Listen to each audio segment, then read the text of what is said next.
आप सभी विद्यार्थियों को मेरा नमस्कार और आपका स्वागत है अपने चैनल टॉप 5 एमएस में। मैं सौर सिंह इस वीडियो में लेकर आए आपके लिए परिश्रम बैच 2026-27 एनसीईआरटी बेस पर यूपी बोर्ड एग्जाम के लिए कक्षा 10 गणित यानी मैथमेटिक्स से पार्ट 2 बहुपद की प्रश्नावली 2.1 लेकर आए हैं, बिल्कुल कॉन्सेप्ट के साथ में। इसमें क्या है पूरे एक्सरसाइज में कि किसी बहुपद का मान दिया हुआ px के लिए y बराबर px का ग्राफ दिया हुआ आकृति में प्रत्येक स्थिति में आपको शून्यकों की संख्या ज्ञात करनी। शून्यक 1 है, 2 है, 3 है। पूरे कॉन्सेप्ट के साथ हम समझाएंगे आपके लिए। 6 सवाल है इसमें, बहुत ही सरल है। देखिए कैसे बताते हैं हम आपके लिए। पहले सवाल पढ़ के बताएंगे आपके लिए, फिर बताएंगे कैसे शून्यक निकालते हैं। सबसे पहले यहाँ लिखा हुआ साफ साफ कि किसी बहुपद, किसकी बात कर रहा है, देखो यहाँ पर px के लिए सबसे पहली बात है px के लिए y बराबर हमारे लिए दिया हुआ है px यानी x का ग्राफ की बात कर रहा है, ठीक है, का ग्राफ नीचे आकृति में दिया है। प्रत्येक स्थिति में px के शून्य ज्ञात करने, किसके शून्य ज्ञात करने, px के। तो ये हमारा x अक्ष होता है, ये हमारा x अक्ष है, इसकी बात कर रहा है, इसी पे px देखना है।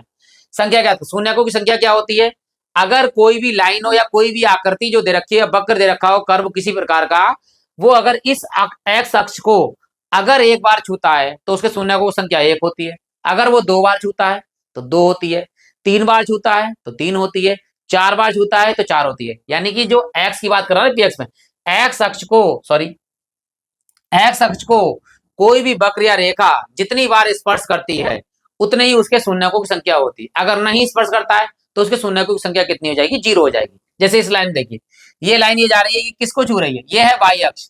तो ये वाई अक्ष को स्पर्श कर रही है, तो हमारे वाई अक्ष का तो मान ही नहीं हो रहा है, हमें तो शून्य निकालना है, एक्स अक्ष की बात कर रहा है। तो जब वाई अक्ष को मतलब वाई अक्ष को स्पर्श कर रही है लेकिन एक्स अक्ष को तो स्पर्श ही नहीं कर रही, इसका मतलब यहाँ क्या होगा, यहाँ शून्यकों की संख्या, शून्यकों की संख्या क्या होगी, या तो लिखेंगे आप शून्य या लिखेंगे कोई नहीं। यहाँ पर कोई भी शून्यकों की संख्या नहीं है, कोई नहीं। इतनी चीज याद रखें, या तो कोई नहीं ऑप्शन में लिखा होगा तो वो लगा देंगे, या लिखेंगे शून्यकों की संख्या क्या होगी, यहाँ पर शून्य होगी, क्योंकि यहाँ पर जो वक्र है वो एक्स अक्ष को स्पर्श कर ही नहीं रहा है। अब देखिए अगला ग्राफ है, यहाँ देखते हैं।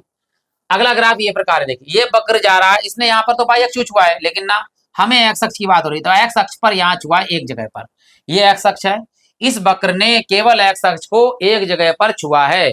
तो यहाँ पर याद रखना कि शून्यकों की संख्या, शून्यकों की संख्या, अब कभी कभी क्या होता है कुछ किताबों में शून्यकों की जगह मूल लिख दी जाएंगे, मूलों की संख्या, ठीक है, मूलों की संख्या, जिसे अंग्रेजी में जीरोस बोलते हैं। इसकी संख्या कितनी, एक बार स्पर्श कर रही है, तो इसके शून्यकों की संख्या केवल एक ही होगी। क्लियर हो गया होगा। अब देखिए अगले सवाल में बढ़ते हैं। देखिए यहाँ दिया हुआ, देखिए ये वक्र छूता हुआ जा रहा है, किसको, एक्स अक्ष को। देखो एक्स अक्ष कहाँ छू रहा है, यहाँ पर एक जगह पर, दूसरी जगह पर ये छू रहा है, दूसरी जगह पर यहाँ छू रहा है, तीसरी जगह पर, 3 जगह पर छू रहा है, स्पर्श कर रहा है। यानी 1, 2 और 3, और कहीं छू रहा है क्या, स्पर्श कर रहा है, नहीं, और कहीं ये वक्र स्पर्श नहीं कर रहा है। तो यहाँ शून्यकों की संख्या जो है, शून्यकों की संख्या कितनी होगी यहाँ पर, यहाँ हो गई 3, क्योंकि 1, 2, 3 जगह छू रहा है। 3 सवाल हो गए हैं, 3 और रह गए, वो भी कराते हैं आपके लिए। बस इतना ही विनम्र निवेदन है।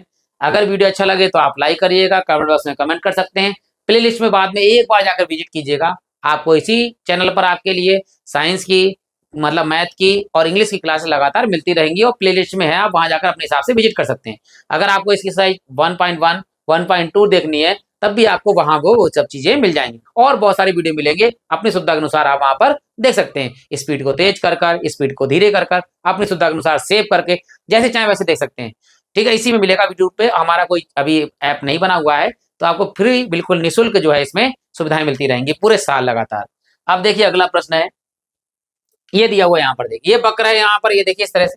तो यहाँ पर एक वक्र एक्स अक्ष को यहाँ छू रहा है ये जगह पर, और एक छू रहा है यहाँ पर यानी दूसरी जगह पर। तो यहाँ शून्यकों की संख्या कितनी होगी, 2। तो शून्यकों की संख्या या मूलों की संख्या यहाँ हो गई हमारे पास कितनी, 2। देखिए अगला वाला, अगला ग्राफ है हमारे पास में जो दिया हुआ है यहाँ पर। देखिए ये कितनी जगह छू रहा है स्पर्श, एक्स अक्ष को एक जगह पर, फिर ये एक्स अक्ष को 2 जगह पर, फिर ये एक्स अक्ष को तीसरी जगह पर, फिर ये एक्स अक्ष को चौथी जगह पर। यानी यहाँ शून्यकों की संख्या कितनी होगी, 4। तो यहाँ लिखेंगे शून्यकों की संख्या यहाँ हो गई हमारे पास में कितनी, 1 2 3 4 हो गई। ये हमारे शून्य की संख्या 4 हो गई। अब लास्ट सवाल रह गया, वो भी करा देते। देखिए वो इस प्रकार दिया हुआ है, ये स्पर्श करता हुआ जा रहा है। देखिए यहाँ पर ये तो एक जगह पे काटा है, यहाँ स्पर्श कर रहा है। देखो स्पर्श करेगा तो केवल एक ही बिंदु होगा, याद रखना। यहाँ भी स्पर्श कर रहा है तो ये एक बिंदु है। स्पर्श अगर कर रहा है एक्स अक्ष को तो एक ही जगह पे काटेगा, तो यहाँ कितने बिंदु हो गए, 3 हो गए। तो यहाँ शून्यकों की संख्या यहाँ लिख देंगे, अतः शून्यकों की संख्या, शून्यकों की संख्या यहाँ पर हमारे पास कितनी है, 1 2 3। आशा करता हूं कि ये 6 सवाल थे, 6 के 6 आपको अच्छे लगे होंगे। ये सरकारी किताब के क्वेश्चन है, हमने आपको करा दिए हैं। अगला लेक्चर लेके आएंगे 2.2 बहुत जल्दी बहुपद का, आपको एक एक चीज डिटेल के साथ समझाएंगे विद कॉन्सेप्ट के साथ में। अगर वीडियो अच्छा लगे तो आप लाइक कर सकते हैं, कमेंट बॉक्स में कमेंट कर सकते हैं, प्लेलिस्ट में अपनी सुविधा के अनुसार जाकर वहां पर विजिट कर सकते हैं। इसी साथ आप सभी लोगों का हृदय से धन्यवाद।